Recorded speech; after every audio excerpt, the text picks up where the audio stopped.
আসসালামু আলাইকুম everyone, welcome back to my channel. আপনারা সবাই কেমন আছেন? আশা করি যে যেখানে আছেন সুস্থ আছেন এবং ভালো আছেন।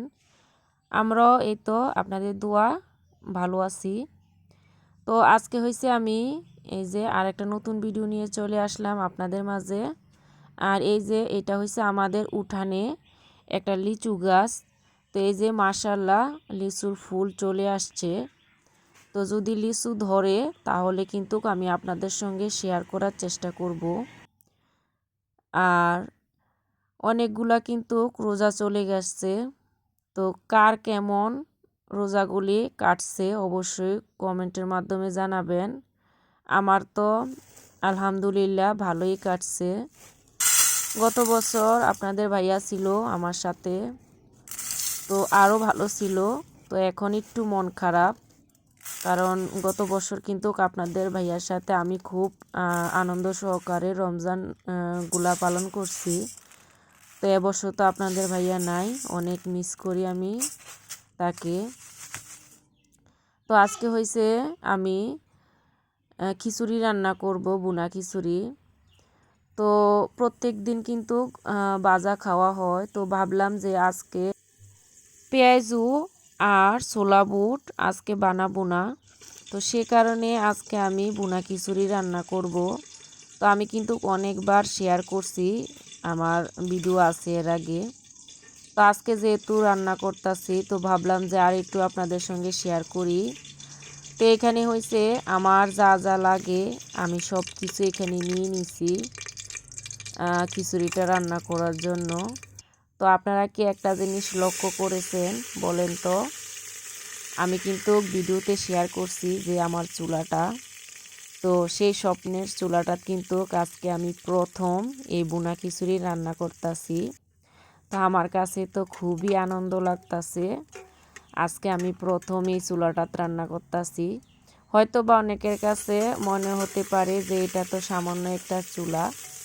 আসলে এটা সামান্য না, আমার জন্য অনেক। কারণ এটা আমার স্বামী আমাকে গিফট করছে দূর প্রবাস থেকে, আপনারা সবাই জানেন। তো সে কারণে আমি অনেক খুশি, এটা আমার কাছে অনেক পাওয়া। তো আমি আজকে সেই চুলাটাতে আজকে রান্না করতেছি, আমার কাছে খুবই ভালো লাগতেছে। তো এখানে আমি যা যা উপকরণ দিচ্ছি সেটা তো আপনারা দেখলেন, এখানে আর কি শেয়ার করব। তো খিচুড়ি রান্নার ক্ষেত্রে যা যা লাগে আমি সব কিছু এখানে দিয়ে নিচ্ছি। আর সত্যি বলছি, আমি যতবারে এই বুনা খিচুড়িটা রান্না করি খুবই টেস্ট হয় আর খেতে কিন্তু খুবই ভালো লাগে। তো আপনাদের ভাইও কিন্তু আমার হাতের এই বুনা খিচুড়িটা অনেক পছন্দ করে। তো এখন তো আমরা 3জন ফ্যামিলিতে আছি। তো ভাবলাম যে আজকে ছোট্ট ফ্যামিলির জন্য অল্প করে একটু খিচুড়ি রান্না করি, আজকে এটা দিয়ে ইফতার করব।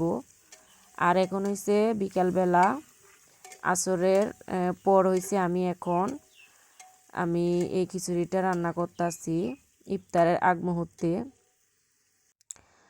তো অনেকে কিন্তু অনেকভাবে রান্না করে, তো আমি এভাবে রান্না করি আর খেতে অনেক টেস্ট হয়। আর কয়েকদিন ধরে আমি রেগুলার ভিডিও দিতে পারছি না।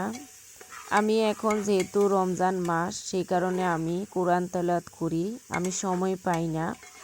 আমি চেষ্টা করব রমজান চলে গেলে ভিডিও রেগুলার দেওয়ার। তো আপনাদের কাছে আমার রিকোয়েস্ট রইল, আপনারা আমার এই ভিডিওটা স্কিপ করবেন না, সম্পূর্ণ ভিডিওটি দেখার অনুরোধ জানাচ্ছি আপনাদেরকে।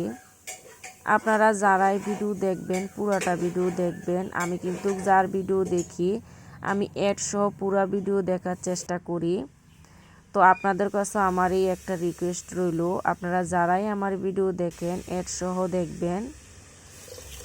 তো এখানে হয়েছে আমি পানি দিয়ে দিলাম এখন। আর এই পাশে হয়েছে খিচুড়ির সাথে হয়েছে আমি আজকে ডিম ভাজা করব। তো এখানে 2টা ডিম নিয়ে নিয়েছি। তো এখন আমি এই যে ডিমটা ভালো করে সব কিছু দিয়ে মেখিয়ে নিয়েছি। তো এখন হয়েছে ডিমটা আমি ভাজা করে নিব। তো এখানে হয়েছে আমি ডিমটা এখন দিয়ে নিছি। তো এখন আমি ডিমটা ভাজা করে নিই। আর এই পাশে হয়েছে আমার এই যে প্রেসার কুকারে আমি হয়েছে আজকে ভুনা খিচুড়িটা রান্না করতেছি। তো সিটি চলে আসছে, আমি কয়েকটা সিটি দিয়ে নামিয়ে নিব। আর এই পাশে হয়েছে আমার ডিমটাও কিন্তু এক পিসটা হয়ে গেছে, আমি এখন উল্টিয়ে দিয়েছি। তো আপনাদের সঙ্গে কি আর ভিডিও শেয়ার করব, তো রমজান মাস বেশি কিছু শেয়ার করতে পারি না, তো ভাবলাম যে এই ছোট্ট একটা ভিডিও আপনাদের সঙ্গে শেয়ার করার চেষ্টা করি। তো আপনারা প্লিজ আমার ভিডিওগুলো দেখবেন। তো এই পাশে হয়েছে এই যে আমার কিন্তু খিচুড়িটা রান্না করা হয়ে গেছে। আর খিচুড়িটা সত্যি বলছি এই যে অনেক টেস্ট হয়েছে।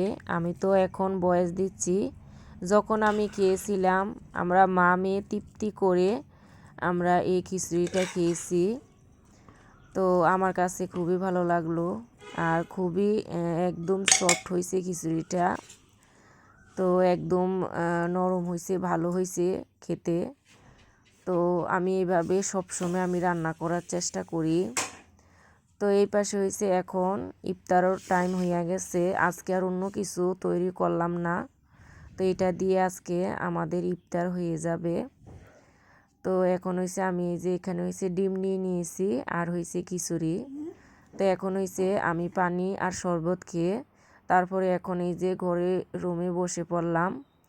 এখন হয়েছে আমি আর আমার মেয়ে আমরা হয়েছে এখন খিচুড়িটা খাবো। আর রমজান মাসে কিন্তু আমি কোনো ফ্রোজেন আইটেম আমি তৈরি করি না, আমি সবসময় চেষ্টা করি যে প্রত্যেক দিনেরটা প্রত্যেক দিন বানিয়ে খাওয়ার। হয়তো বা 1-2 দিন ছোলা বুটটি সিদ্ধ করে রাখি, তারপরে ফ্রিজ থেকে নামিয়ে ভেজে খাই, তার বেশি আমি রাখি না। তো আমার কাছে ভালো লাগে না, সে কারণে। তো আমার আজকের ভিডিওটা আপনাদের কাছে কেমন লাগলো অবশ্যই জানাবেন। তো আজকে আর বেশি কিছু আপনাদের সঙ্গে শেয়ার করতে পারলাম না, যতটুকু সম্ভব হয়েছে শেয়ার করার চেষ্টা করেছি। তো আজকে আমি এখানে ভিডিওটা শেষ করে নিচ্ছি। আল্লাহ হাফেজ।